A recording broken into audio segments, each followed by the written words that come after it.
welcome to another episode of the Imaginary Boys podcast. I am one of the two hosts, Mr. Habanero, and I have my secondary host, Mr.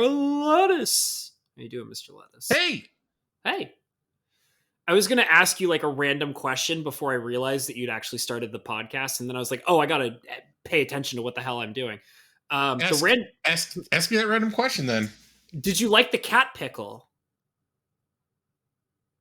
The cat pickle? Yeah, the cat pickle.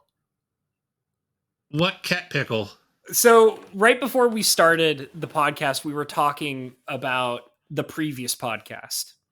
And which was that cat pickle. The cat pickle. Did you like it? It's okay. Like I actually audio our podcast when I listen back to it. Yeah. Like I'll see the animation every once in a while, but like I don't pay a lot of attention to it. Mm-hmm. But that was I mean, it was something. Yeah. So obviously there's not very much footage that I can loop for Core Keeper. It's not as popular as we have a great time playing it, but it's not super popular online within a wide audience. So there's not lots of previously made footage. And I was like, okay, well, the last time we talked about Core Keeper, I basically looked up like just a random, like, I don't know, video game scenery loop thing, and I used that. And I was like, all right, that's good enough. So when we did our Core Keeper, quote unquote, Core Keeper episode that we did last week, I was like, well, I don't want to do another game loop. And also at the same time, is Core Keeper really the point? So I was like, all right, I'm just gonna dig way deep in my loop footage folder, which I do. I have a folder. I download like every time I do an episode of The Imaginary Boys and I'm editing, I download like a lot of loop footage. I have a website that I go to where it's just random loop footage that I can download and use for editing purposes, and I love it. And I was like, and I download a bunch, and I was just like, you know what, I'm going to go into my folder, I'm going to find something I have never used yet, because I download more than I use. And I was like, dude, cat pickle, perfect. Edit, cut, print, we're good to go. Like, nice. Yeah, cat pickle, man. So that's literally the question I was going to ask right before you started. I was going to ask your opinion on cat pickle. I kind of like just trust your judgment on the loops. Like, there was one point where I was going to try to learn how to like make like animated GIFs. Yeah, that I felt kind of looped a little bit better. Mm-hmm. That we might have been able to use. But it got really hard and I got really busy and never got around to doing that. That's okay, man. It's difficult. I'm an asshole. No, well, I mean, yeah, but like, no, come on, man. I bought you a sex toy for your birthday. It's not like, okay, well, it did come with a package of lube. Yes, admittedly. I don't think that's lube. I think that's actually cleaner. Can I? However, I checked the Amazon list. I was like, there's a package of something. There's something else in the package. I was like, does it say that the package comes with some lube or some cleaner? Because I'm thinking cleaner, or maybe it's like more silicone to inject into the wrist rest. He wants you to inject more silicone into the booby rest? Like what? I mean, if it gets flattened over time, because with the silicone implants, they have a tendency to deflate over time, so you have to like upkeep them.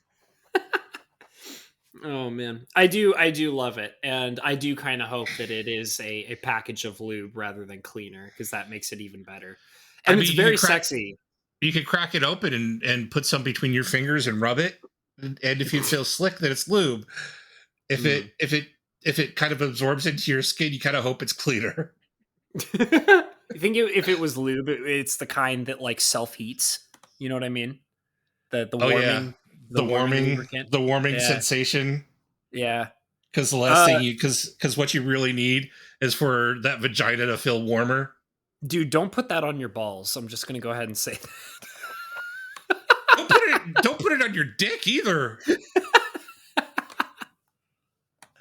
Uh, Yes. Let's first degree chemical burn. Let's do it. Let's put a first degree chemical burn on your schmeckle. Trust me, don't ever put that stuff on your balls, okay, guys? Not that it's like, Uh, not that I know that from experience or nothing, but like, oh, don't just oh, trust me. Just trust oh. me. By the This one. way, ladies, the few of you who are still listening are like, oh my god, they're talking about dick and balls this episode. Click.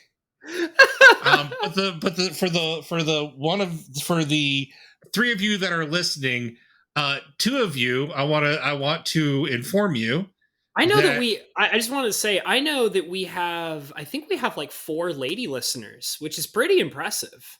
It's pretty I impressive. mean we probably we should have more, but Maz is a bitch. That's right, because Maz and Cinder Shadow don't listen to our podcast. Yeah, two bitches. Yeah, what are we? we're like 6 minutes in and we're already doing this. All right. Yeah, we're already insulting our friend in Maz. All right. Well, anyways, ladies, what was your announcement, Mr. Okay, Lettuce? so it's not an announcement. It's a PSA. This is going to be a episode of Mr. Lettuce TED Talks, and the off-topic short TED Talk is, ladies, do not nair your hoo-ha. Nair. Oh, isn't that the hair removal gel or whatever? The chemical hair remover, That stuff is so bad for your skin. Yeah, imagine the sensitive skin that makes up your labias and flabias and shit. Ugh. Yeah, it sounds like not fun. Yeah, so I mean, I know the idea is to possibly be as smooth down there for your partner for the sexy fun times, but nair is not the solution, ladies. I don't think people should use nair, period. Like, well, I mean, in less sensitive parts of your body, like well, arm it's intended hairs. for it's intended for like leg hair and stuff like that, right? It's intended for arm and leg hair. Yeah, I guess, but like you're still burning your skin with corrosive chemicals. Getting the hair out of your noonie, not so much. All right, man. Well, we're off to a good start. Nothing says I'm down to like a second degree chemical burn on your vagina. Oh God, I think we've established ourselves here that we've got a little bit of something for everybody. We've got the disclaimer of not putting warming lubricant on your balls for men, and we've got the disclaimer warning of not putting nair on your on your toilet parts. Yeah, on your wonderful sexy downstairs area. Your lovely downstairs sexy time bits. Mm-hmm, mm-hmm, yeah. Your homemade sushis. What? I love that one. I think I love that almost as much as I love mom identifiers. Yeah. Yeah, no. Mother identifiers. So, my question for you today, Habs. All right, take me for a ride, Mr. Lettuce. Well, first of all, it's been a while since we've really had a chance to talk, and I just wanted to know how you are doing. I'm doing pretty good. Been working on a bunch of stuff behind the scenes and having a lot of fun. I've been learning how to use Photoshop a lot lately, and I'm getting pretty good at it. And can you in fact see the pixels? Can I in fact see the pixels? It depends, I guess. Yeah, sure. Yes. It's actually gotten to a point where, and this is kind of interesting. I've gotten to a level of skill in using Photoshop. Like, I'm not saying I'm amazing at it yet. I'm working on it. But I've gotten to a particular level of skill where lately I can look at other people's digital artwork and figure out how they made it using Photoshop. However, you also have forgotten classic memes, my son. Okay, I am then I I am don't. disappointed. Okay, okay. You Son, I remember am disappointed. the classic meme? This Father, is I am shooped. Oh, This has been shooped. I can see the pixels. like Pickle Cat. Pixels. Like Yeah, pickle cat. like Pickle Cat, Cat Pickle. I don't think I've ever seen that one. I don't think I've seen that one. I did like the reference though to "Dad, I am homo sex. Son, I am disappoint." That is definitely one I recognize and Yeah. love. Yeah, that is.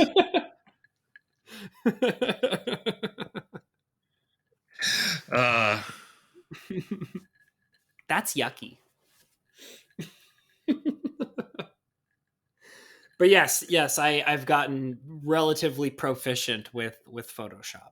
I'm getting there, and it's actually also increasing my ability to work with video editing as well, because they do in different ways kind of collide in a variety of interesting ways. So that is great. Myself personally, um I have it's just been a rough day. I could hear Jerusalem bells are ringing and Roman Catholic choirs they are singing. uh-huh. And you, my son, Viva I la want you vida. I want you to be my mirror, my sword, and my shield. Maybe Right. even my missionary in a foreign field. Mm. That's interesting. Les, do you know how I know you're gay? I mean, other than my penis in your mouth. It's kind of hot. I mean, that's Uh, yucky. That's yucky. that's yucky. I mean, that's what she said. But By the way, that's officially my, for anybody who doesn't know, that's officially my new favorite gay joke is saying that's yucky. Not going to go into too much detail about it right now, but yeah, go for it. So, Sword and Shield singing Viva La Vida and yeah, knowing that you're gay. So, where do we go from yeah, here? yeah. I don't know. St. Peter's not going to call my name. Why don't you tell me about my favorite color while you're at it?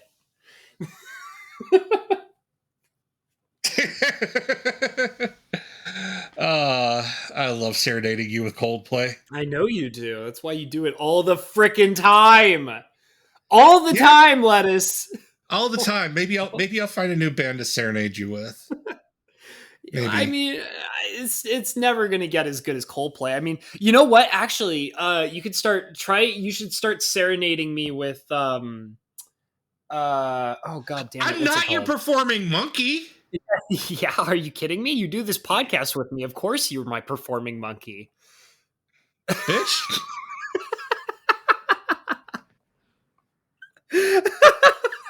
I don't take requests. Shut up! I'm gonna throw peanuts at you and grind the accordion. Shut up, monkey. I'm not taking requests here. I'll sing you Freebird and you'll like it. Free bird, free bird. Uh, I'm as no. free as a bird now. Speaking of Freebird, Andy Yeah, Fletcher, man. Andy Fletcher from Depeche Mode died. Oh, that's too bad. You Yeah, know, I think I saw a post about that on Twitter. and Ray Liotta, Mm. actor Ray Liotta from Goodfellas. Mm. I mean, Yeah. sure. I mean, So today, I'm not as big of a fan of him as I am of the the other guy. of Andy Fletcher. Yeah, I Yeah. figured that's why I led with Andy Fletcher because I figured you'd care more about that one. So on the day we're recording this, the 26th of May, Mhm.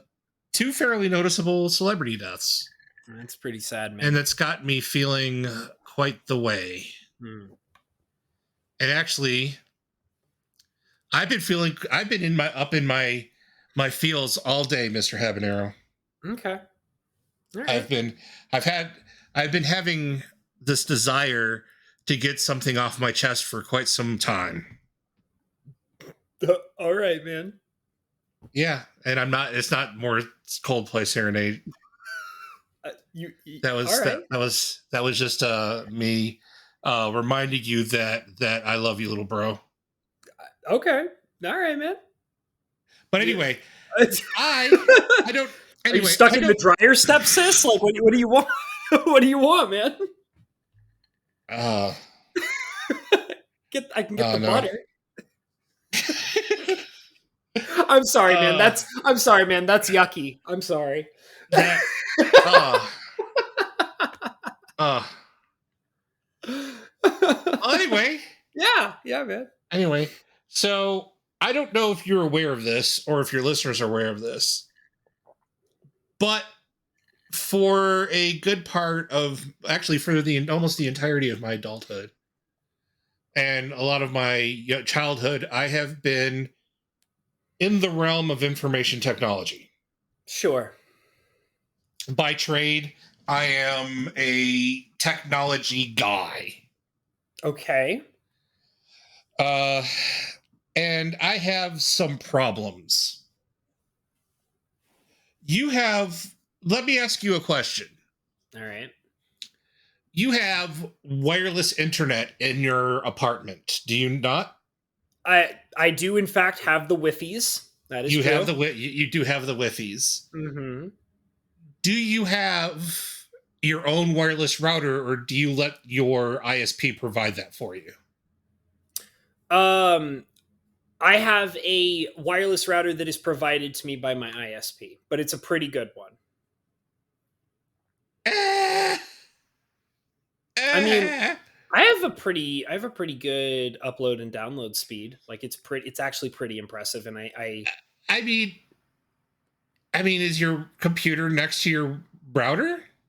well, I mean, so I use the Wi-Fi's on my wireless devices, but my main computers are plugged directly into the router for the best possible connection for a variety of reasons, such as streaming and doing what we're doing right now Okay. and playing games and things like that. Okay, so typically most people, if they let their ISP give them a wireless router, their internet sucks. Yeah, okay. I mean that's understandable. And that's because that is because in order to not spend a lot of money, your ISPs have been using the same DOCSIS 3.1 cable modem or DSL router or whatever, with the same fourth generation Wi-Fi, Okay. and some of them the same fourth generation Wi-Fi, uh, for as long as they've been out. Sure. Sure. Residential Wi the problem with that is residential class wireless routers are also not good. Like almost universally. Either the device costs $300, costs $200, and says for gaming, which is another rant for another time. I didn't know that they Or, made routers that are specifically supposed to be for gaming. I mean, oh but yeah, then again, I'm not a no. person who shops around for routers, so Oh yeah, no. They sell they okay. So the four gaming routers are slightly better than the uh $80 the $90 router special, all right. but because they say for gaming, they cost almost 200. Okay. I mean, Uh that's like the whole thing of like, branding basically, right? yeah, It's for gaming. it's for gaming. Yeah. They might have slightly better port forwarding control Okay. as part of the router. Right. Right. Most of them is they're like, oh, you have a 2.5 gigahertz port. Maybe your computer supports that. Mm-hmm. Uh, you really can't get like good wireless on a consumer level without spending enterprise levels of money for it. Okay. I mean, I can understand that. It makes sense to me. This is an issue that needs to be addressed. Oh, And what we okay. need and what we need is we need the small business sector of networking to have a lot of to get more competition, because right now we're at like 3 companies that handle small business networking. Okay. We have Cisco, Right. I've heard of them for sure. and Cisco is like their small business stuff is basically souped up trash Linksys routers. Okay. You have Netgear. Also heard of them. I've actually Netgear, used a bunch of their routers over many years. yeah, Netgear probably makes the best Right. residential router. The Sure. Nighthawk. Sure. I think Nighthawk is Netgear. My Yeah. dad used to use their routers a lot back in the day. Okay. So the Netgear Nighthawk is quite possibly the best of the uh residential class wireless router, Mm-hmm. but it's a $250 router. And then you have a company called Ubiquity. I am a I huge. think I've heard of that one before too, actually. You probably haven't. I don't know. Ubiquity. It sounds familiar. Ubiquity has nothing. Has a very small footprint in the residential / consumer grade uh product line. Okay. They threw their hat in the residential mesh Wi-Fi ring. Uh, Quite frankly, they also have the best one out Okay. of all of those. It's the Unify. It's the So they're Ubiquity the Amplify. hipster. They're the hipster router. They're the best one that nobody knows about. Well, I mean, people who've paid attention in the networking space know Yeah. about Ubiquity. Well, yeah, they're the hipsters who are buying the hipster router. So of Yeah, course they know. Yeah. yeah. No, so in the residential space, you have the Ubiquity Amplify, which is a mesh Wi-Fi system that competes with the Amazon Eero, and the TP-Link Deco. Oh, TP-Link is another company that sucks. Never heard of that one. TP-Link's devices are typically only good to wipe my ass with. Okay. Good to know, man. But they have the Deco, which is a mesh Wi-Fi. There's Eero. Google has their own mesh Wi-Fi thing, which is really weird. Netgear makes a Nighthawk mesh. So what the mesh Wi-Fi is, and this is what mesh Wi-Fi is. It is residential class wireless, making up for the fact that residential class wireless sucks all the ass. All right, man. So instead of giving you one access, so instead of having an access point Uh-huh. that runs at, AC wireless at a decent range with a decent Okay. speed, Sure. they're still giving you either 2x2 MIMO AC and not 4x4 Mhm. with like very weak radios.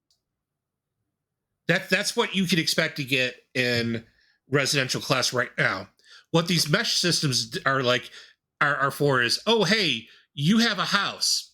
Are you familiar with something called a repeater?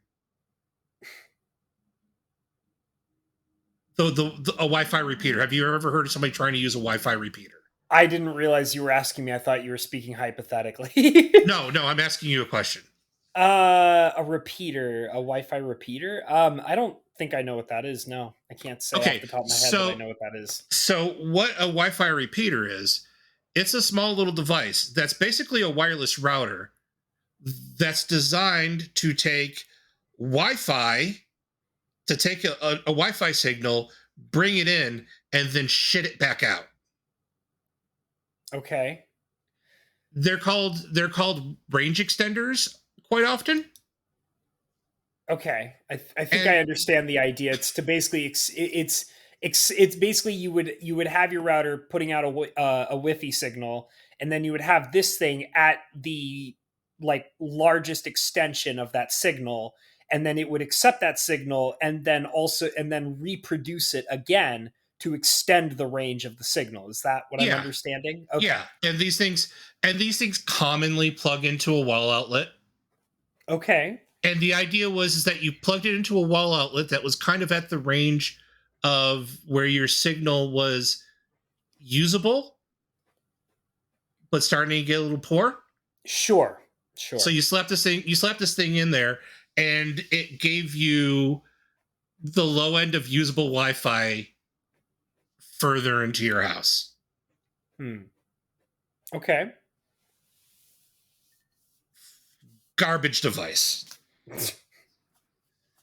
I mean, I understand why it exists. I mean, but I would rather I no just no.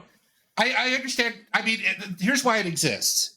it's Because basically an people, extension cable for Wi-Fi. That's the yeah, concept of it. Yeah, I yeah. get that. So because things like power over Ethernet, Ethernet over power lines, Uh-huh. power over Ethernet is something else I wanted to discuss today. Power line Ethernet, where you would plug your router in, you would plug a device into a wall outlet Mhm. that had a connection to your router, and it would put your Wi-Fi it would put a Ethernet signal into your home's wiring. This sounds safe, right? I mean, I guess.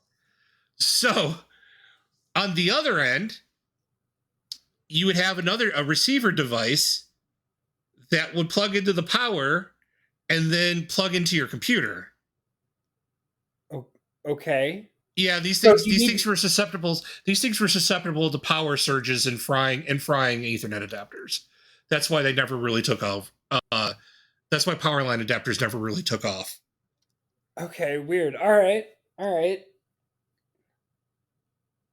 Yeah, because I've never heard of these things before. I can't say I've ever seen them before, or like I don't know anybody. Like my dad, who is, all about this kind of stuff and, all that jazz.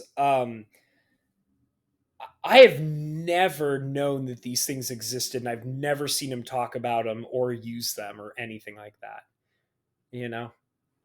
So I mean, I don't know if that's just because he knows that they're bad or if it's just not worth talking about at any particular time for I him mean, specifically. pick or choose. Yeah. I mean, they still get made. Sure. Netgear has one that, in order to upside the value of it, it also acts as a wireless access. The uh, transmitter acts as a wireless access point as well. Hmm. If you don't have one on your router, Okay. because the transmitter is almost always inside, like right next, like on the power plug that your cable modems and router are attached to. Okay. All right. Yeah. Um. So So, so what the hell is your problem with this, Mr. Lettuce? What my could problem possibly is go wrong? my problem is we need. Well, my problem is like we need to normalize people accepting that their houses need to be constructed better. We need to normalize Smart housing? com- okay, thank you for bringing up smart housing. i Yeah. was about to i was about to get there. I was one um thing I wanted to say because you made me think of it real quick is my sister and my brother-in-law are very strong supporters of smart housing, and at one point, one of the places that they lived in, they completely reconstructed to become a smart house in order to increase its value in the future, and they right. lived in it for a pretty long time and utilized it, and it was amazing for them. So they're Okay. strong supporters of that, and they've told me about it many times. So smart housing, sure. Yeah, so the cheapest and easiest upgrade you could do to any pre-existing house Yeah, is add ethernet cabling to the walls. yeah, sure, sure. I get that. That makes sense. As a homeowner myself, um I've one of the things I plan on doing before I sell my house is I'm running Ethernet to the living room, the main office room, and all the bedrooms. Right. So Uh, people can just kind of plug and play at that point, right? yeah, people can plug and play. I'm also planning on dropping um, Ethernet ports in places where access points may or may not go. I as I said with my sister and my brother-in-law, like they made those choices because they knew it was going to increase the value. So I mean, legitimately, you'll probably like get a lot more interest and a higher value out of the home once you set that up. Like, Right. just even just simply just adding, like you said, like a plug and play situation where it's just like Ethernet is running through the walls and floor or whatever, and then Yeah. people don't have to worry about having wires going through all the rooms and stuff like that. Right. Like that's But pretty smart. also the one thing that I was going to like leave as part of the wiring is common places to put wireless access points. So one of the things with smart homes is everything is kind of based off of Wi-Fi, Right. because because not everybody has ether, like not everybody has cat 6 running through their walls. Hmm. Hmm. So everything runs off of Wi-Fi. The problem is home Wi-Fi sucks. What you end up having to do is going into to get good Wi-Fi in your house, you actually have to go into enterprise grade equipment. Well, I mean, what is considered, like, I mean, and that's the thing is that I think is important to mention too is that like I always think of kind of like way in the past when I would get when I used to have like I know this is kind of weird to hear, but when I would get like a sand disk, like a teeny tiny little sand disk memory chip that was like 1 gig, Right. and I would put that in for a couple of my little handheld devices back in the day, and like that was a fortune. Like that was like $100, $200. And now, I mean, in this current day and age, you can find those for like $10 or less or something like that, you know and I think that what you just now mentioned is something where it's like it's considered this technology that it's like, oh well, it's corporate level, you have to spend a fortune, blah blah blah blah, and it's like, well, like, yeah, it's like that now, but if you give it like some time, I'm sure it'll be the normal. Like we'll be at the point where the new high end for corporate usage is going to be something so much more powerful than what we can understand right now. And what we think is the most powerful for corporate usage now will be normalized in, say, I don't know, 5, maybe 10 years or something. Who knows? No, You really don't? I think like technology just no, progresses like that, though. It feels like. it's not going to cause things to get cheaper. I don't know. I don't know. I mean, I, I've been sitting and watching these devices for the past 3 years. They're not getting cheaper. They're getting better. They're not getting cheaper. but if they're getting better, then that means that the ones that, like when you have the kind that it's like No. we're improving upon it, which means like the new ones that get constantly improved on are becoming the normal for the higher standards. And then the other ones are like, well, we can finally get rid of these at a cheaper price and we can sell them for like a cheaper price to other people. Like Yeah, that's just like the that's natural price, like that's just the that's natural pace of capitalism at that point. yeah, that's a great theory. Just that's not how it works in practice. Okay. I mean, I'm just going to assume that you know more because you're actually in this business. So, I mean, As okay. I said, I've been sitting and watching this space for the past 6, 7 years, at the very least.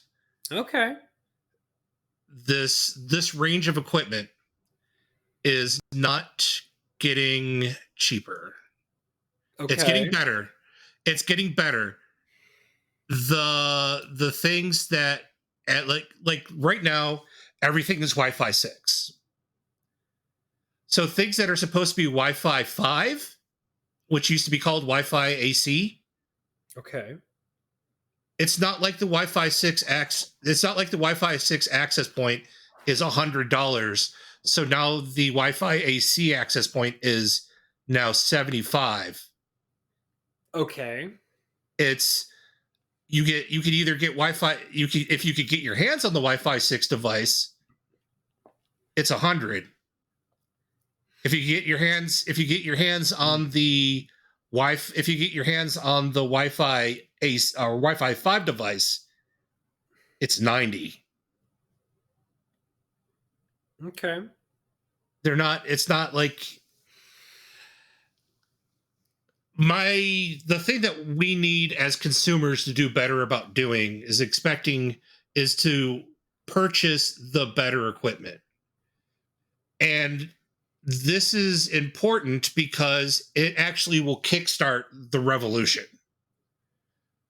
What I'm talking about is we need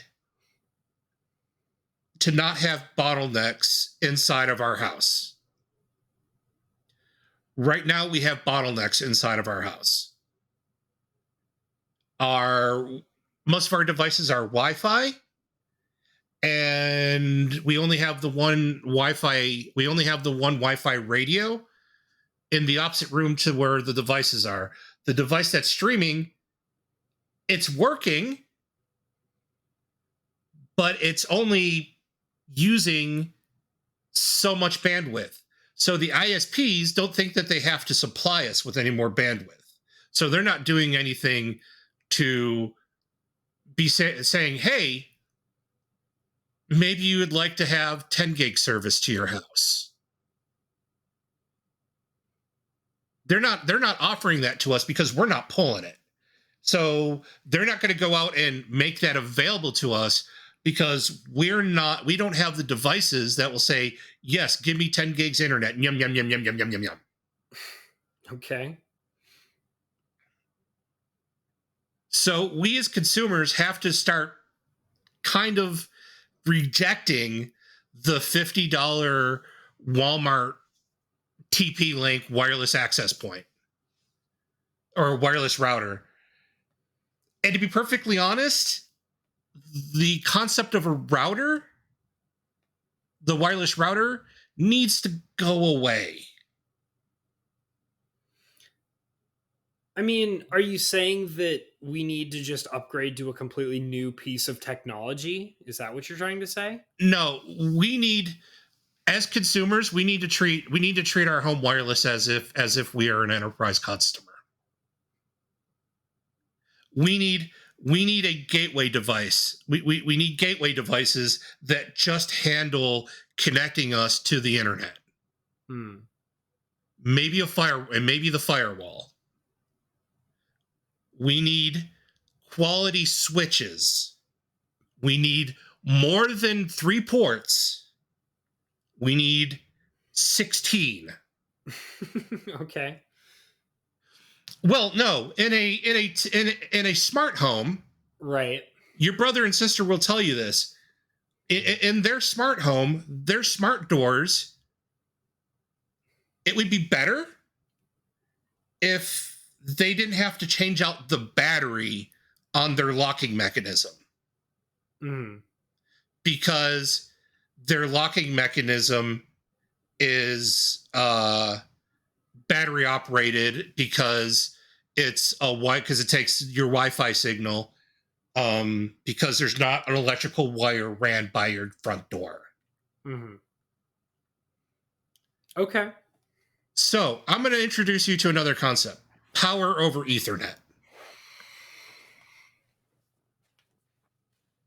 Do you know what power over Ethernet is? No, I can't say that I recognize that term. Okay, great. Probably most of our listeners don't know what power over Ethernet is. Okay, so your Ethernet cable that you plug from your router to your computer, if you look at it, it's got 4 pairs. Okay, I'm pretty sure I know exactly what you're talking about. You're talking about the strips, the little, I think, like metal strips, the little copper pins. Yeah, I know exactly what you're talking about. Your Ethernet plug. Yes. There's 8 of them. There's 4 pairs. Right. Only 2 of those pairs ever carry data. This is by the Ethernet standard. Only 2 of those pairs are used for data. In gigabit or faster Ethernet. It used to be only 1 pair carried data, and the other ones were just kind of sitting there holding their cocks. Okay. So the power over Ethernet standard was like, hey, we've got 4 pins doing all. Okay. But we've got these devices that kind of sit out in the middle of nowheres that need power. They don't need a whole lot of power, but they do need some power. And they need data connections. So what if the same plug that gives them the same cable that runs them their data connection can also power it? Oh, like using it like as literally a power source. Yes. That's interesting. Okay. So your brother-in-law and sister, they swear by their smart home. Did they swear by a camera security system? I don't know all the ins and outs. I'm sure if I asked them, they would be more than happy to explain it to me, but okay. Most smart homes have security cameras. Let's say here another thing. You're familiar with like those crib cameras, right? Where detached parents can live stream their baby sleeping onto YouTube. Sure. I mean, sure. I mean, man. Yeah. The shit some parents will do for clout. So these cameras are typically shitty quality, right? And they require a Wi-Fi signal. I know that they're very good at catching ghosts. They are very good at catching ghosts. They're the best at catching ghosts. Yeah, they are. But they also need to use a 65-watt power brick. Oh, really? That big? Yeah. I mean, that's about as, like, okay, it might be a 45-watt power brick. That's but still a still, lot. That's big. and That's a big battery. that's a 45 watt brick is not actually that big. That's like I think that's like the size of the one I used for my laptop, which is it's like I mean it's not humongous, but it's hefty. It's a hefty boy. Yeah, it's hefty. It completely fills the palm of your hand, much Yeah, unlike my cock. I mean, is your cock a 45-watt power brick? Oh no, my cock is not nearly that powerful, dude. Remember, hung like a gerbil. All right, man. So, like, what are we talking about? Like 25, 15? Like, 5. yeah, all right, man. Anyways, 45-watt power brick. You're Okay, right, man. so the thing is that camera Mm-hmm. doesn't need nearly that much wattage. The problem is like you've got a power brick. It's got to do something, right? Okay. So, what if we can if they don't hold on, if they don't need one that's actually that big to power this camera, then I assume that it's serving some kind of purpose, right? Or are they just like, Bruh. it, just use it anyways? It's literally Bruh. YOLO. This is what we have of this is what we can get at like at large quantities. So I it's mean, now, because it's cheaper, basically, is what you're now saying. that They have it's more cheaper. of it, it's cheaper. Right. I mean, Okay. probably now they're probably now all gone to the like a 20 watt USB-C charging thing. Okay. They probably gone down to that. But you've seen the image quality off of one of those crib cameras. Sure. They're No, grainy and black and white a lot of the time. They are potato cameras. Yeah. Yeah. I've seen ghost footage captured on camera before. I know what this shit looks like. Okay. So, power over Ethernet. It could get you up to 100 watts. Okay. That's pretty impressive if it's just over Yeah. Ethernet cable. While it's still able to transfer data, I assume, right? Yeah. Oh, it's still doing, 1 gigabit data Sure. in both directions. But it's also giving you up to 100 watts of data, or up to 100 watts. You could run a 1080. You can run a 1080p camera with a moving thing where it tracks you with only 30 watts. Okay. That could be all delivered over PoE. Well, okay. So is an Ethernet cable really something that you would want to be plugging into one of these things in the first place, though? Like, Into what? Into one of these cameras, because like, so when Why not? Why not? It's got to get data. It's got to transmit data somehow. Well, but I mean, like, I use my Ethernet cable for one purpose, which is to connect my computer to my router to get internet, right? Right. So like, so why wouldn't you want to connect your crib camera to your network so that you could view it on your computer or on any other wireless device running in on your local network? So is the concept that I would be putting an Ethernet cable into the normal input of my computer and then hooking it up to one of these cameras, and then the computer feeds the camera power? No. The concept is you've built a proper network. You have your cable modem, you have your router, and you have a power over Ethernet switch. The cable modem plugs into your gateway device, which is We'll just call it a router because that's the terminology everybody uses. And then your router plugs into your switch. Your switch, which can handle PoE++, which is the 100-watt standard, Mm-hmm. at like, it can run up to 24-volt, 100-watt to a port. Okay. And this could be used to power wireless access points. So you have Wi-Fi instead of having instead of spending $90 on repeaters, you spend $90 on access points that take a gigabit connection from the access point to your switch, which then uses a gigabit connection at the very least from your switch to your gateway, which then takes a gigabit connection to your internet service.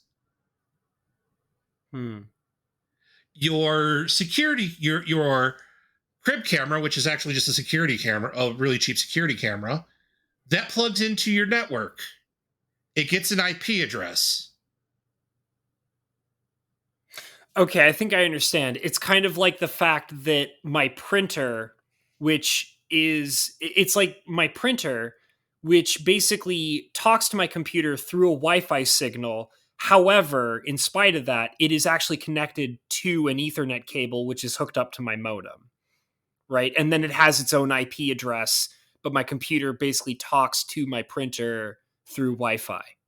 Is that your printer talks to your modem through Wi-Fi, and then your modem relays it to your printer. But it's kind of the same idea, right? Is that it's kind of well, in the sense, instead that the idea is that you're using your router to power the camera, but it's still able to talk to your computer.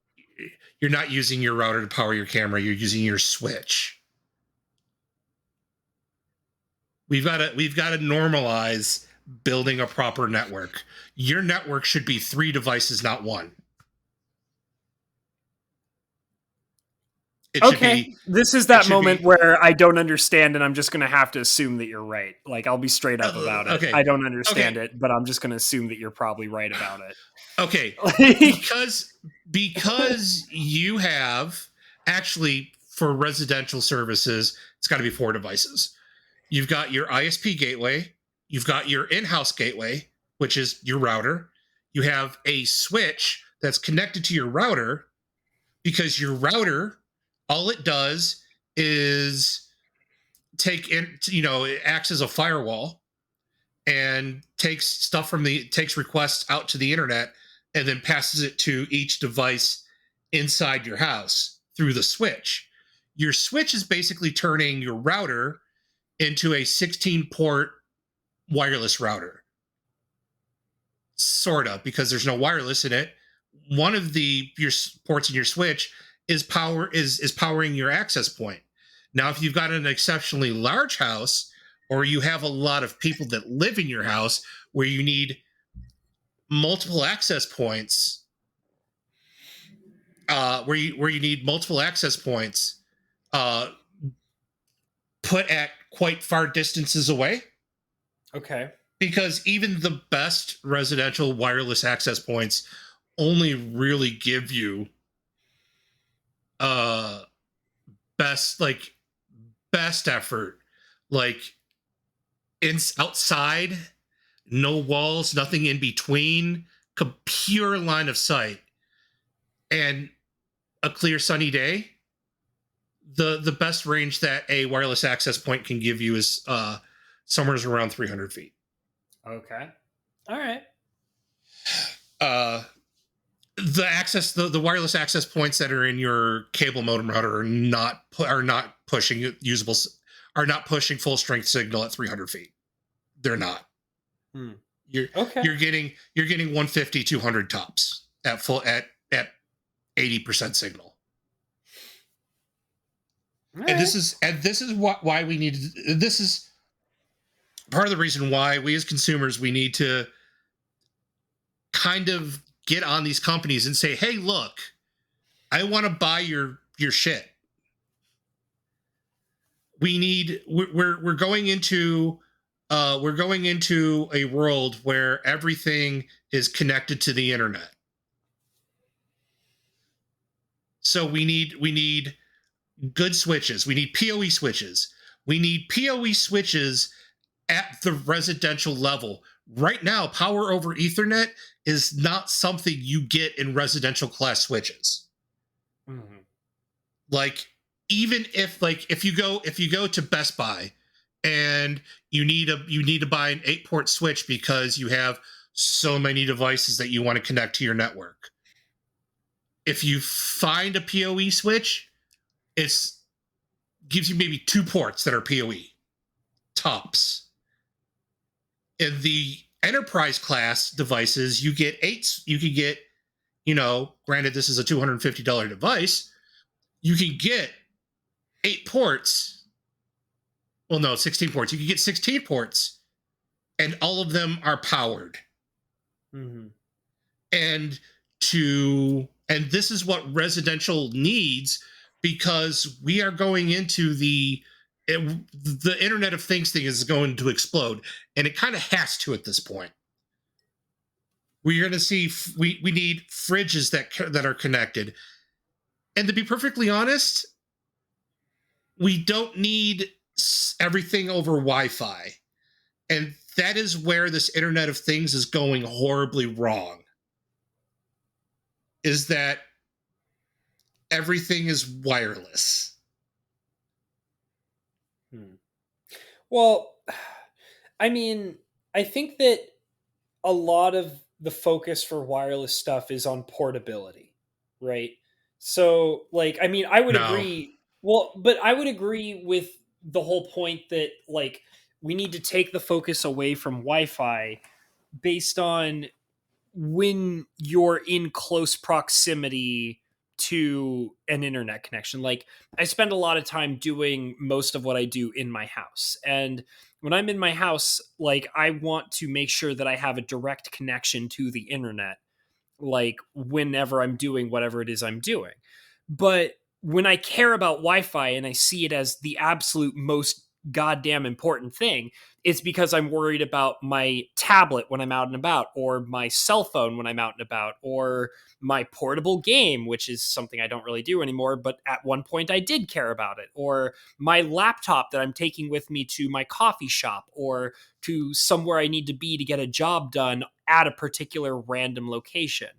It's about portability where Wi-Fi matters. Now, the idea that I would agree with you in the sense that Wi-Fi shouldn't matter if all you're doing is doing everything that you need to do within the vicinity of your router. Like, just have, like, because I rely more on my direct connection with a cable.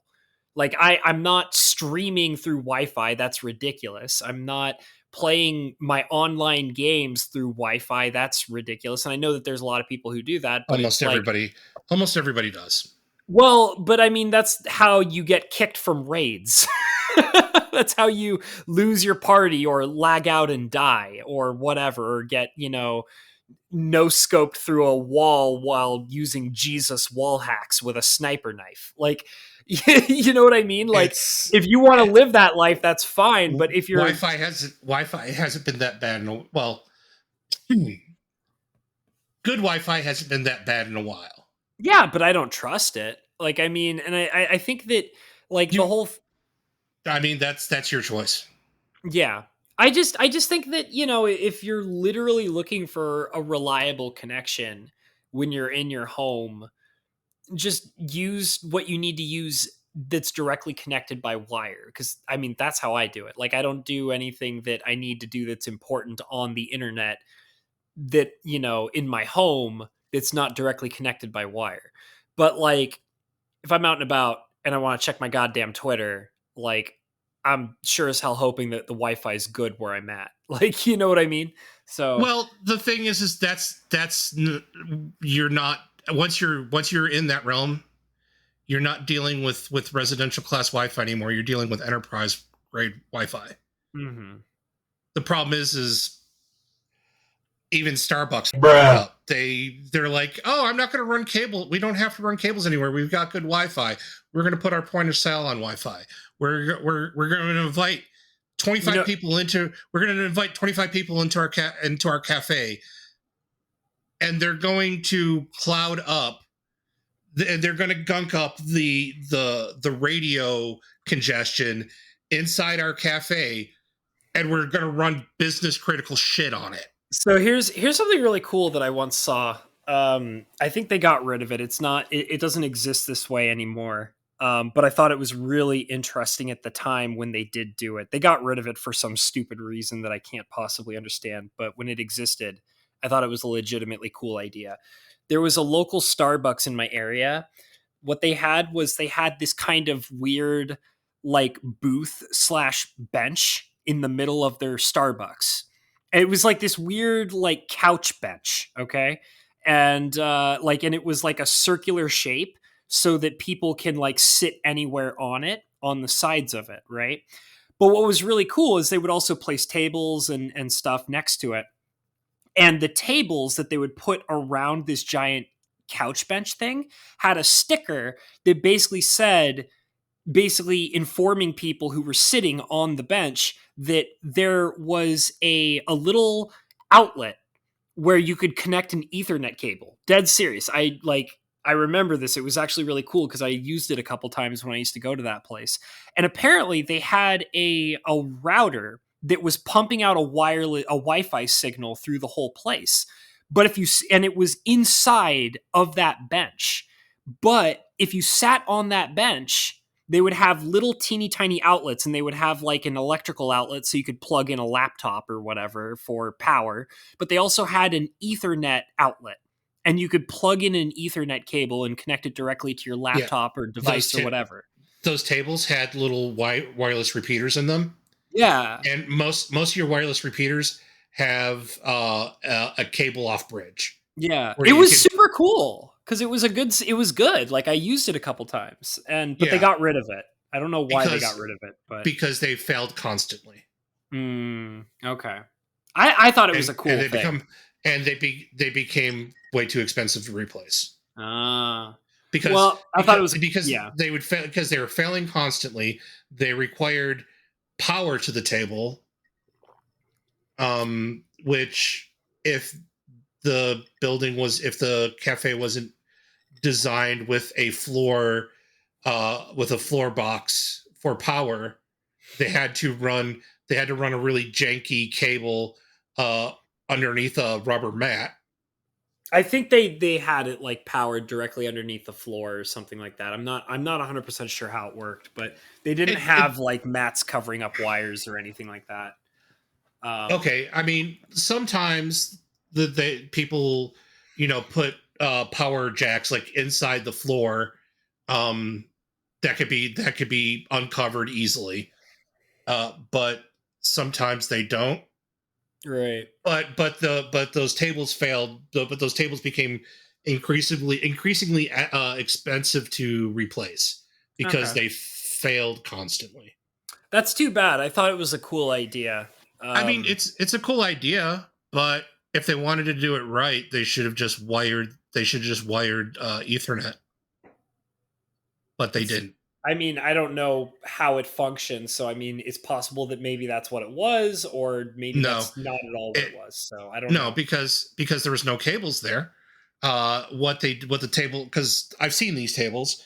The tables had a wireless repeater inside of them. So basically, it did the actual servicing of all the Wi-Fi. It kind of doubled as a load balancer, but Hmm. it also had like a 4-port Ethernet hub on it. So these tables had, two jacks coming through the top of them. You could like pop open something and, oh, hey, look, Ethernet jack. Hmm. Um, but yeah, they failed constantly. They became and they were really expensive to replace, and Starbucks was replacing them at about a clip of once every 9 months. Okay.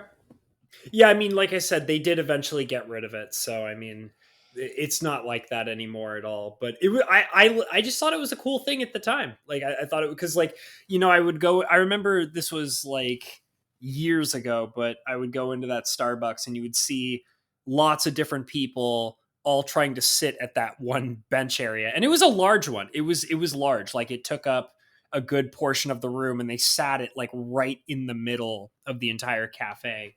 And there would always be people sitting there on that bench and plugging their stuff in. And I was like, that's cool. Like, that's a cool thing. But they got rid of it. And now I think that space is all taken up with like, they just put like, like they have like the little woven baskets for holding coffee beans and other merchandise and stuff like that now. So I was like, all right, whatever. Okay. So back to the residential realm. Okay. So Starbucks, when they have Wi-Fi, Uh-huh. they have the enterprise grade Cisco things that can handle 500 clients. They paid $700 for 2 wireless access points. Okay. And they parked one at each side of their building because they know that they can recoup costs on that. Mm-hmm. You're not going to overwhelm a Cisco AeroNet. You can very easily overwhelm the wireless access point, the wireless that's on your ISP's router. I'll argue that you're probably doing it now. And that's because that wireless access point that's in the wireless router that's inside your cable modem, that cable modem only thinks that cable modem was only designed to maybe handle 10 devices at any given moment max. It doesn't have the memory to handle throughput for more than 10 devices at any given moment. I mean, you're probably right. I mean, I don't think I can even plug 10 devices into my router, so... No, you can't plug 10 devices into it. Your cable modem, if it has more than 4 plugs for devices, I would be surprised. I think it's got like 6, but... It's probably got the cable for that would be strange. I've never seen one with 6. 6 is an unusual number. Then maybe I'm goddamn lying. I don't know, dude. I'm not looking at my router right now. Okay. 4. Okay, so the reason why I say 4, okay, 6. I think I know what you think the 6 ports are. The end devices for most cable modems. I actually have one sitting right here. I'll pull it up. Yeah. So here's what 6 devices. Here's what 6 devices are, or 6 plugs are. You have your coax port. You have 4 LAN ports, and you have 2 telephone ports. Possibly. It's possible. Yeah, because my router is literally in a different room from where I'm sitting right now. So I'm gonna trust your judgment. When your cable company offers you phones, it used to be 2 devices. There would be a phone router, and there would be the internet router. They've added another. They basically crumpled those together, making both weaker. Because the phone routers used to have 6 ports on them. You could connect up to 6 phones to it, and have 6 lines, and do all sorts of neat phone things. But that's another part of my rant. The idea of telephone service. Oh yeah, I sometimes forget that they still think that that's a thing. Yeah. Oh, well, I mean, so it very much still is a thing. Sure. Cell phone towers fail. Sure. Cell phone towers get over congestion. Sure.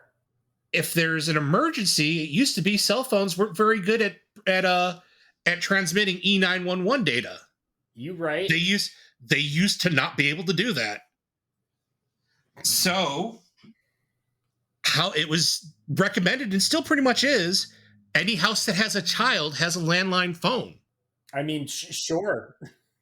I know any business that handles children in my state and the surrounding states, because I've become familiar with the business laws of every state around my state, they require if your business at any point services children or might even have a child in the building at any given moment, that you have to have some kind of landline telephone. I mean, I can understand that. That makes sense. For emergency purposes.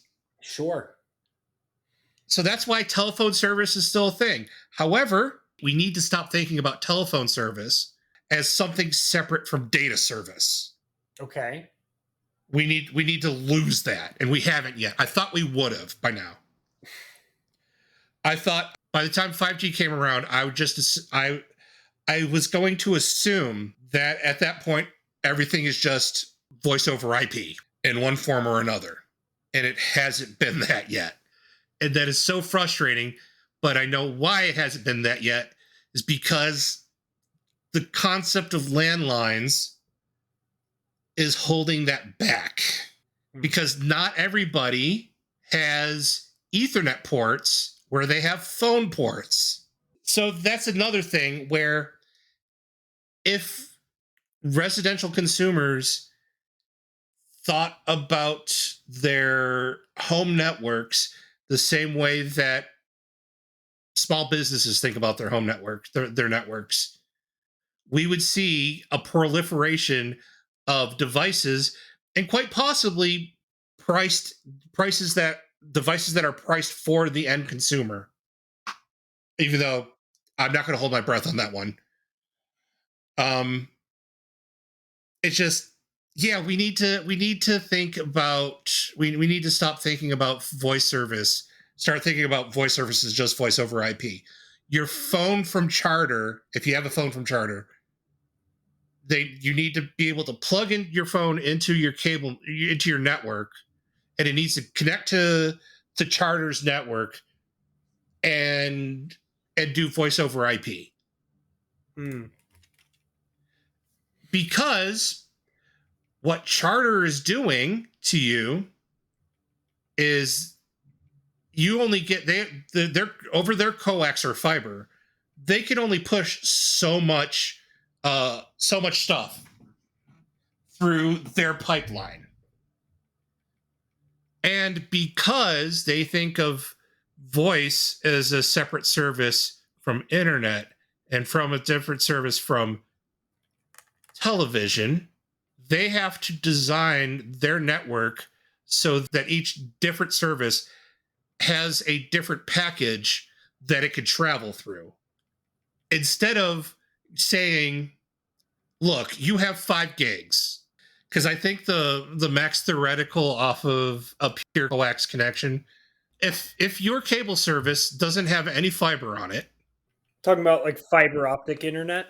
Yeah, if there is no fiber going between your house and the cable modem central office in your area, the max bandwidth that a cable internet people can give you is in theory about 5 gigs, which, I mean, plenty fast. 5 gigs is enough. The problem is, instead of treating television service as streaming, where you connect to their server, where your cable box connects to their server and says, "Hey, give me this channel," they're sending every channel to your cable box. I mean, I don't use cable, but I mean, it doesn't matter. A cable signal's going to your house whether you use it or not. Okay. I mean, I do, now that I think about it, I do have a wall port for cable, but I mean, I just never, use it. Right. Right. You're getting that the coax from the curb to your apartment has cable television, whether you are subscribed or not. Okay. This is how people can steal cable. You just need a box that can break the subscription encryption. Okay. I mean, the subscriber encryption. I mean, okay, so that's, do people steal cable anymore? Like, is that like a thing? Yeah. Like, yeah. Okay. All right, man. Yeah. All right. Why not? Why Sure. pay? Why pay for it when you can get it for free? Because you're stupid if you're paying for cable. I I mean, that's why people get free cable. That's why people steal it. all right, Okay, man. so Like, so you've got. don't use cable.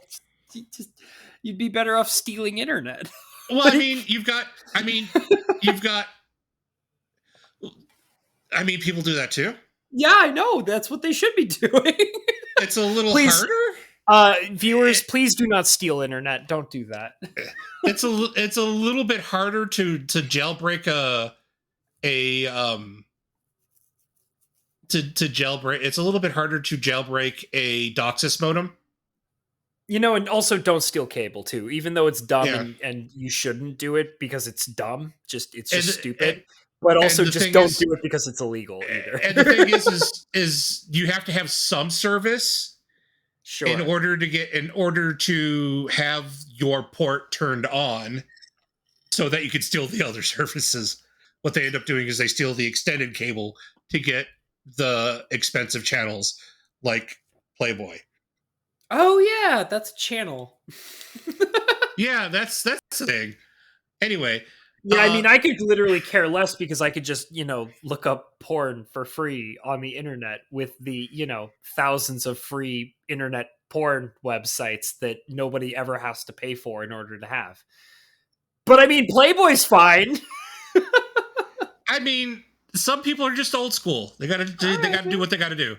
But anyway, to where I was going with this. Sure. So the amount of your pipeline that It's kind of hot. that television has to consume is about 3 gigs. There's 3 gigs worth of bandwidth that is wasted on the coax cable going from the curb to your house. Voice is a form of over IP. The problem is it carries a different carrier. It carries a different network signal on the line that's separate from the internet signal. That one is not noticeable. That one is it's like 600 megs at the most. So it's not even a gig. It's slightly over half. The problem is out of your 5 gigs, 4 are being used by services that 9 times out of 10 you're not even like. I'm not subscribed to television and voice. I have wireless phones because I don't have a kid. Well, at least I don't have my kid, but every other weekend. So I have AT&T for my cell phone, and I have Charter for my for internet. I don't need television because I can stream whatever I want to watch, including now football. The max you will ever get from a residential internet service is 1 gig because that is all they can give you until they upgrade their entire network to fiber. And you get fiber at the curb or fiber to the interface device. Well, I do know that in my particular area, they're setting up a lot of fiber stuff. In fact, I think they might be beginning to set it up in the area that I live in right now as well. Yes. So one of the benefits of COVID was a lot of these ISPs made a lot of money because there was a lot of people chewing bandwidth. So they were able to monetize internet ads. At the beginning of COVID, we racked a lot of networks. Yeah, because everybody working from home and getting on Zoom calls. We pretty much trashed the CDMA coax network standard, trying everybody at the same time getting on some kind of video conference call. We wrecked a lot of their networks. So they're like, oh, hey, we should probably improve this now. So they've been working on it. So they've been slowly but surely replacing coax and copper with fiber. And when that happens, they might offer better than a gig service, but they're probably not, because how many people in the world have 10 gigabit networking equipment in their house? Does your computer have a 10 gigabit Ethernet port? I mean, I Do Okay, you? I'm sure you're right. I'm sure you're right. No, you don't. No, I know the computer. I've seen your parts. I can tell you. I can tell you for a fact. If you have Okay. something I other than mean, a 1 sure. gigabit port, it's a 2.5. Like, I just want to remind everybody, when it comes to this kind of stuff, I'm a moron, okay? I'm stupid. Like, my life, my life is internet goes brrr. Like, that's my life. Like, so I mean, I'm sure you're right, dude. Like, I'm sure. Okay. I have no knowledge, extensive knowledge other to argue with you. The reason why I know nobody has Mhm. 10 gigabit Ethernet ports in their house, because 10 gig Ethernet ports on computers are just now Mhm. Okay. coming on end user devices. The new iMac has a 10 gigabit port on it. That's the closest to a end user consumer type product having 10 gigabit on it. I don't have 10 gig. I don't have a 10 gig switch because up until just recently, Netgear now makes 10 gig residential 10 gigabit switch for $219. All right. It's not bad. But that's where we're at. If you wanted 10 gigabit, you had to go Cisco and you had to spend thousands of dollars. If you want 10 gigabit port on your computer, you need to have the open PCI Express slot, and you needed to have $500. Okay. So are you the one that is spearheading this internet revolution here? Is this are you going I'm the one telling people what they're ahead, what's ahead. Okay. So I Like mean, when 10 once gig this 10 gig first of all, 10 gig internet's far down the road. okay. So Where we need to go, you're trying to get everybody to rise up and demand, like, you basically say that demand that these demand companies have the better power and we need it, is what you're saying. demand better devices from the companies that you're buying from. Right. TP Link, like, if we have bottlenecks in our houses, Mhm. the ISPs are not going to make the upgrades necessary to give us faster than a gigabit Ethernet. Okay. If we don't, if we're not treating our residential networks the same way that companies treat their small business networks, we're not going to get we're not generating a demand for a company like Ubiquity to go from small business to prosumer. And to be perfectly honest, prosumer should just be what networking is, because networking has become a necessity utility. I mean, yeah, we're faced with it every day for the We're faced broadband internet is a necessary utility. It's water. It's clean running water. And you're not going to build a house with plumbing made of recycled cardboard. We should stop running our networks built on devices made out of recycled poo. All right, man. Because cardboard wasn't personifying how terrible it was already, so we needed to literally say that it was shit instead. Yeah, because that's all we because if you got it if you're going to Walmart buying networking equipment, because go to Sure. Walmart, or okay, let's say you're going to be halfway serious about it and you're going to go to Staples. No, I mean, You're I going to know go to what you mean. I've seen like networking equipment at Walmart before. Like, I know what you're talking about. Like, that's a thing. People shop there yeah, for networking equipment. I wouldn't recommend it, but people do that. yeah. You've got at Walmart you might have the crappy Linksys router, Okay. Sure. and you might have the mid-range TP Link. Mm. They're not going to sell. They're not going to sell you the $300 Netgear. They're not going to sell you that. No one's going to buy it.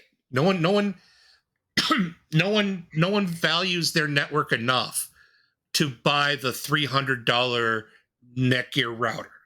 So it becomes a niche thing, and because because Netgear can't manufacture the R7000 in as large quantities as they produce their low end equipment, like the R6120, the cost on that R7000 is going to stay high because they can't mass produce and get their materials for per yield to even out a little bit. So, but we kind of need companies like Netgear, companies like Linksys Cisco to kind of push what the end consumer push the boundaries of what the end consumer gets without charging us enterprise prices for it. Is kind of what I'm getting at. And we need to start thinking about our networks correctly. The all-in-one device is nice, but it's a crutch. What we're doing is we're putting one wireless router in our house. Right. It's not, it'll never, and it's not covering the full house. However, we're going to put each person in the house has a phone. There's our televisions are connected to the Wi-Fi now, and there's 3 TVs in the house. There's a computer in the house. There is at least 2 gaming systems in the house. All of them are connected by Wi-Fi. At some point, if you're not over congesting the crappy memory on the low end device that you bought, you are causing radio congestion inside your house.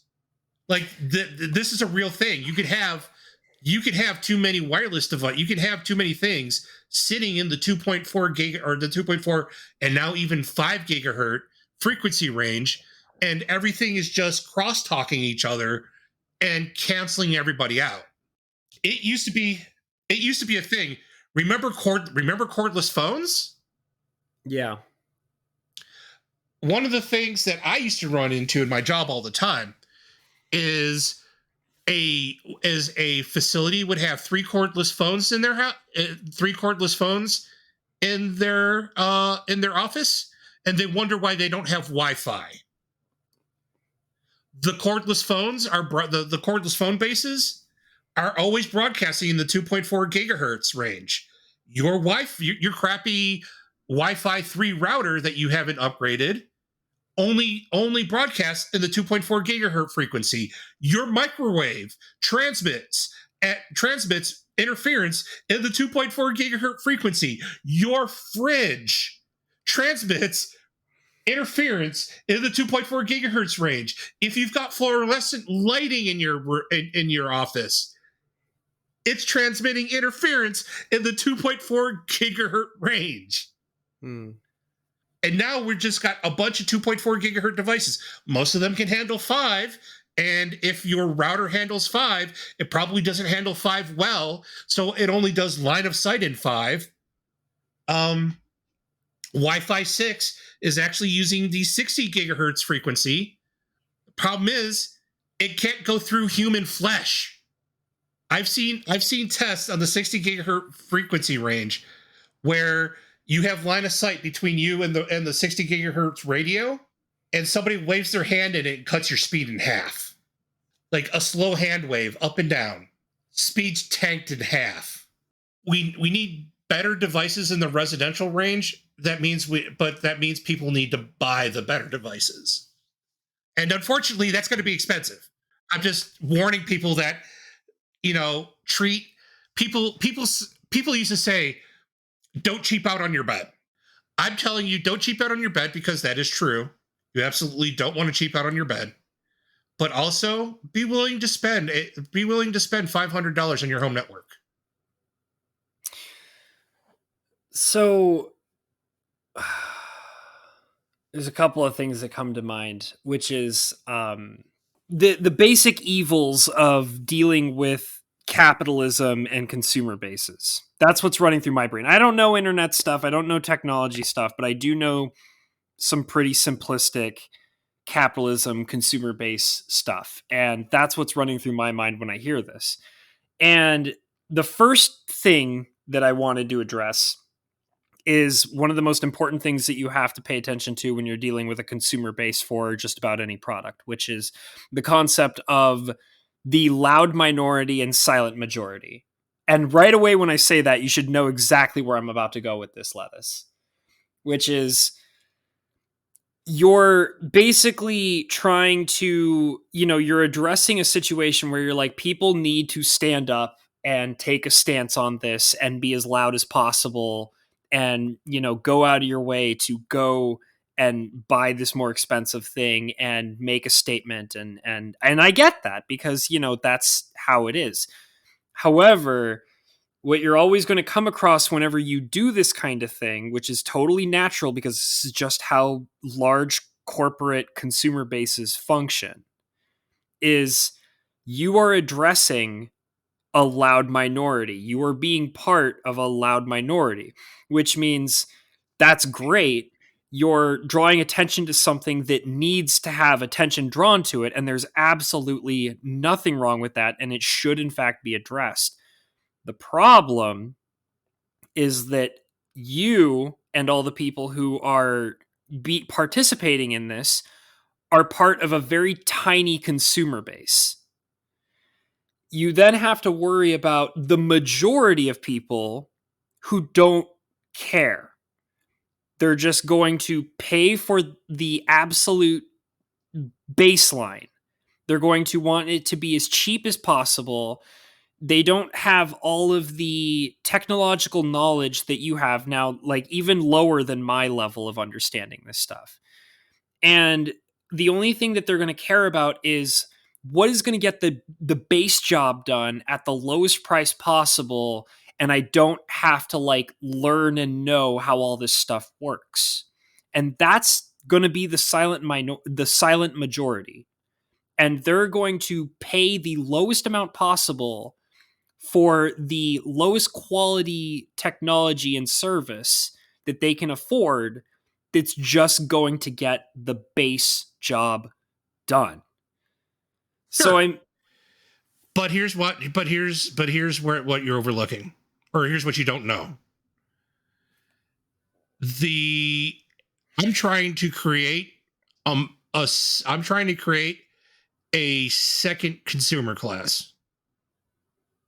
Right now, you don't have a prosumer market class in home networking.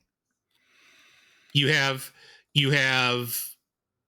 entry level, and you have this is small business equipment, but you're buying it because you know what's going on. What I'm trying to do is get enough people, and this is kind of the drum I've been beating on social media, for like every once in a while I'll beat on this drum. So you saved me a Facebook post. I'm trying to get companies to realize that there is a market for something in between entry and small business. I'm trying to get companies like Unify to start what they started with Amplify and do things like make a amplify switch, make an amplify switch, make a gateway device that doesn't have the wireless access point attached to it, because we would much rather wire the wireless access point somewhere else in the building, because we don't necessarily need Wi-Fi where a cable modem is.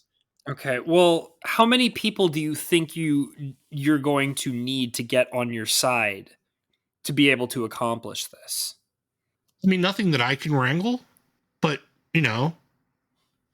if I can if I can lead by example, and other people in the tech sphere with audiences much larger than ours can also be like, hey, this equipment is coming. This is really cool. Mhm. The people who speak to the higher, to not necessarily the prosumer, because the prosumer pretty much already knows what's going on. Right. It's just maybe they can't afford it. Maybe they can't afford it. The small business equipment that they have to buy, Mhm. but they wish they could. What I'm hoping for is to create just to create a small market movement. I'm not trying to abolish the I'm not trying to abolish the $50 Netgear router. I'm not trying to render it You're obsolete. not I'm not trying to abolish it. You're just trying to encourage people to go for the higher quality one, which eventually over time would possibly make the other one irrelevant. You don't want to no remove it. You're just wanting people to choose the better one over the other the standard. yeah, I'm trying to get people to realize that we're going with this technology thing is, if we want the proliferation of broadband internet, because charter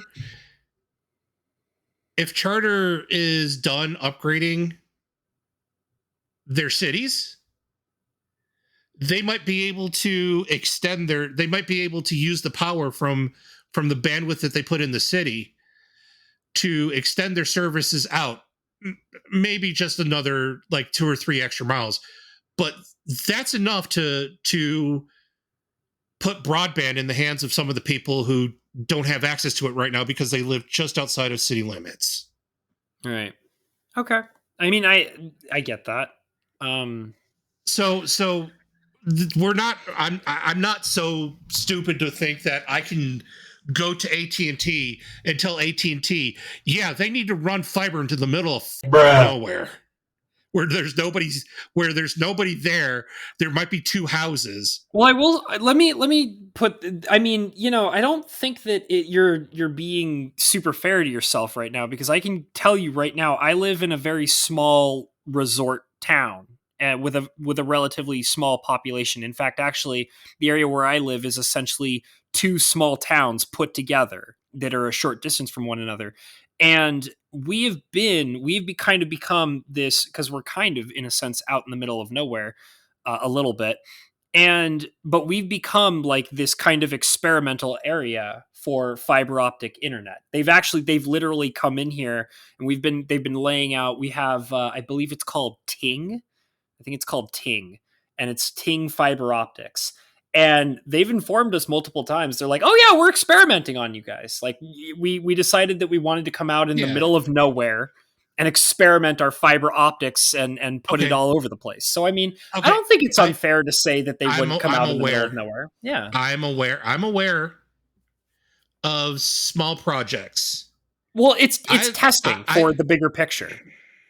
okay. All right. So because I kind of know where you live and I kind of know what the population center is like, Hmm. you live in what would essentially be a small college town. No. I mean equivalent, sort of, kinda.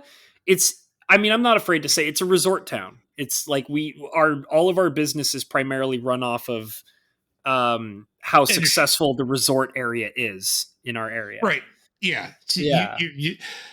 I mean, yeah. It's So about tourism. Like that's yeah, our area. you have a tourism economy. Yeah. Your would it be safe to wager that your I can Google your city right now and see what your The town that I live in is considered to be the industrial area, and right the town that I'm directly adjacent to is more of the tourism town. And we right. kind of like we're So two separate towns, but we kind of like work together for the different proportions, you know. Would you be safe in say, would you be comfortable in saying, because I believe your town has at least 20,000 people in it. I mean, you're probably Or right. If you probably know where I live and you probably looked it up, so I'm not going to argue with you. no, I haven't looked it up because I forgot the name of the city you live in, and I'm I not can, going to ask you. I'm I not going to ask can. you. It's okay. I can look it up real fast just to find out. Yeah, combine the two cities. Combine the two cities, and I'm going to put you at about. And I would guesstimate, knowing what I know about that area, I Oh would my say about god, 20. I'd say about 20K combined. you're gonna love it. You think it's 20,000 with the Yeah, two combined? You want to know what it yeah. is? You're gonna love What? this. 9,000. Okay, so no, you're not a small college town. It's literally I didn't even I actually thought you might be close when you said 20,000. I looked up both of them. It's 9,000 put together. Okay, I didn't even know that our population was that small. That's insane to me. I did not know that. All right. okay. So you're basically your town is two. Your living area is two towns about the same size as No. the. No, one is significantly bigger than the other. Okay, well, still the city that people live, because my city is what is severely considered a small college town. We've actually grown a little bit past small college town status. Yeah, no, Um, I live in a tiny place, dude. the town that is south of our town, where people live when they don't want to live in our city, Mm-hmm. is about 5,000. Okay. So that's why I said it's about two of those towns stacked together. However, that town has an interesting has a fiber project kind of like the one that you're going through, Yeah. except for it's being ran by the power company. Oh, weird. So if a company has kind of already has right away and kind of already has access to wiring channels, it's not too difficult to pull fiber optic cable through it. Right. It's not that expensive. The expensive thing is buying the the field network equipment and shoving it in their boxes in their power station boxes. Have you ever noticed if you're like riding down side of the road and there's this silver kind of box that looks like it's that's on a concrete foundation, just kind of sitting on the side of the road doing nothing? Can't say that I have, but I'm sure that there's something Okay, like that that exists somewhere in my area. yeah, yeah, that is where AT&T hides their network. Okay. Most of those boxes is where AT&T hides their network stuff. All right. So if you ever see one, just go, I hey. should go up there, open it up, and cut all the cables. I mean, just hit it with a truck. That's what we do, or backhoe, or run a backhoe next to it, Yeah. because that's what they do. Oh, That's what they do in Kentucky. I totally think I know what you're talking about. I think I've seen like those giant metal boxes, and like our town has like an artsy kind of thing where we paint them and stuff like that to make them look cool instead of ugly. Yeah, I because think otherwise they're just a gray metal box. yeah, yeah, yeah, That's yeah. where your telephone and cable companies hide their network shit. Right. Interesting. And if you're a redneck that lives out in the middle of in the middle of Kentucky, what you do is you take a backhoe and you cut a cable, and you end up killing internet to your entire state. All right, man. Yuck, yuck. Yeah, yeah. Back when I was a young lad, I was that something you did? no. Back when I was a younger lad, younger than you actually, Okay, so internet Mister. didn't exist. Got it. Bitch, I'm only 10 years older than you. one of my IT related jobs was I was a network supervisor for Bell South, Uh-huh. and there was a large 1 week outage for Bell South Internet in the state of Kentucky. What ended up happening was somebody got wild with a backhoe Nice. and severed the one backhaul backbone line running across the state. That's amazing. What a hero. Took internet. Anybody who was a Bell South DSL customer in the state of Kentucky didn't have internet for a week. Wait, Bell South, is that like Pac Bell? Pacific Bell? Yeah, it's one of the, when Okay. when Ma Bell was broke up. Yeah. Okay. Yeah, Well, now I know what the company you're talking about. Yeah. yeah. When Big Bell was broken into Baby Bells, one of the Baby Bells was Bell South. Right. Right. And what AT&T is all those bells that were broken up, rejoined into a different company. Right. Well, because I remember, because didn't AT&T, didn't they have like a little bell icon for like their logo for a while or something? Yeah. Yeah. So Yeah. all the Baby Bells rejoined back into AT&T. Mm-hmm. Yeah, I remember that stuff. Okay. Yeah. I know But what you're talking anyway, about. so it's not unknown of. The problem is but getting companies like Verizon, companies like AT&T, Right.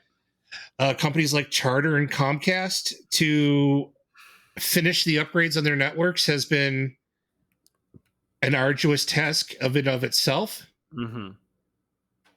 And I don't expect them to extend their network when they haven't until like the core networks are upgraded. So it's kind of, if we want our brothers and sisters who live in Bumbleshart, Nebrahoma, Okay. to share in us in our delicious gigabit internet, Mm-hmm. we either need 6G to come up pretty quickly, Okay. and for it to be adopted faster than 5G has been adopted. Sure. Because the theory on 6G, which it should be coming out in the next 3 years, is that it actually is longer range than 5G. So it might be a viable broadband internet replacement for things like fiber. Okay.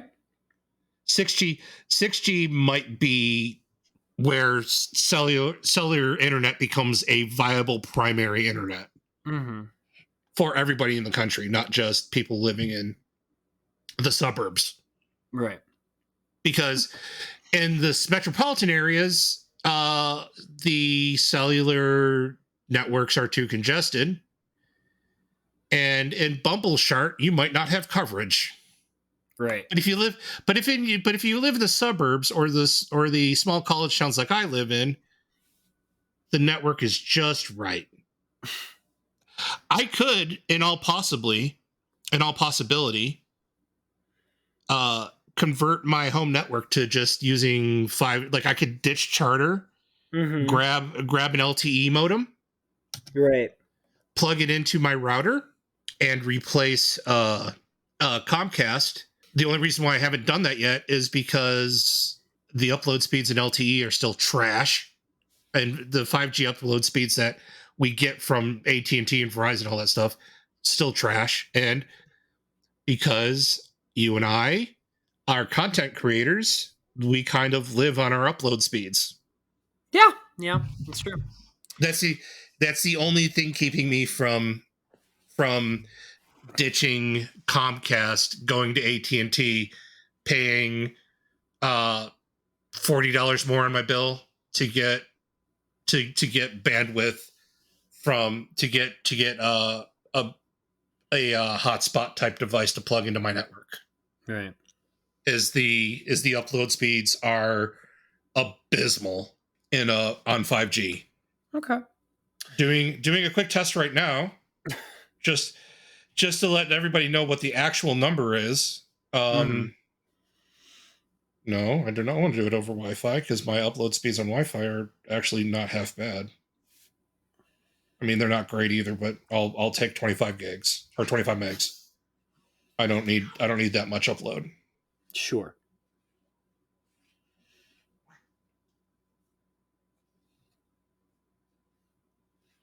So on 5G, oh, I don't even have 5G here anymore yet at my house. I thought I saw 5G on the thing one time. That's shitty. All right, man. So Verizon 5G because AT&T doesn't because AT&T doesn't have 5G where I live. It's still 4G LTE. But 5G, yeah, doesn't quite get there yet. Oh, okay. That's only 10. All right, man. Well, I think we should probably start to wrap this one up. But yeah. Is there any last minute things you want to say before we properly wrap this one up? Look into like seriously, look into the things like power over Ethernet switches, because if you're a homeowner or thinking about being a homeowner, like you might end up buying a house that's wired for Ethernet. You're going to want the that PoE switch powering your network, because that will let you do far more things with your network than you thought possible, because you're going to look around and everything's going to want a network connection, and you're going to notice things that you can, instead of using Wi-Fi, use a wired connection, and it's going to be so much better for you. Okay. Like get a little bit more curious. Then people should just get a little bit more curious, because that's all it really takes. Like if the companies see you looking at their website and see you looking at their PoE device and not their just like cheapest device, right? They track that. They see a market trend coming. Okay. And that will help getting these devices, to get them rolling the ball on making consumer grade devices with these features that, quite frankly, we probably need. And then thinking about how they can make them at a price range that won't scare, that won't scare anybody but the people who absolutely know they have to have it. Okay. All right. Well, I mean, listeners, go ahead and look into it. Highly recommend it. But I do have one important thing that I need to ask you to do before I properly wrap this up, Mr. Lettuce. Can you say the words Cucamonga based out of Jamaica? No, but I could say some. I could give you another city. Give me a good one. Give me a real good one. I mean, I've already used it. It's Bumbleshirt in Oklahoma. Okay, good. That's good. I like that. Okay. That's what we'll use. Okay. I just had to make sure awesome. that I just had to make sure that you properly said it so that it would make sense. Anyways, so first of all, I'm going to say all the lovely things because we are way over time. Thank you all so much for listening. This was a good time, very informative, very interesting to learn. Hope you guys enjoyed it. Like, comment, subscribe if you're brand new here. Ring-a-ding that bell. Leave a comment down below. Greatly appreciated. Look in the description for the scribble dribble thing that I was about to say and mumbled. Check in the description below for all the wonderful links such as PayPal and Streamlabs. All donations are super greatly appreciated and they really help us out. Check out the Teespring. Wonderful shout out to the amazing Patreon members, which include Bo Falcon, Fajuk Enterprises, James P, the lovely Miss Rebecca, as well as Scorpageist. Thank you guys so much for supporting us on a regular basis. But honestly, we gotta get the hell out of here. So thank you all so much for being here. And we have been the Imaginary Boys. Good night, everyone. Go and get your internet figured out, okay?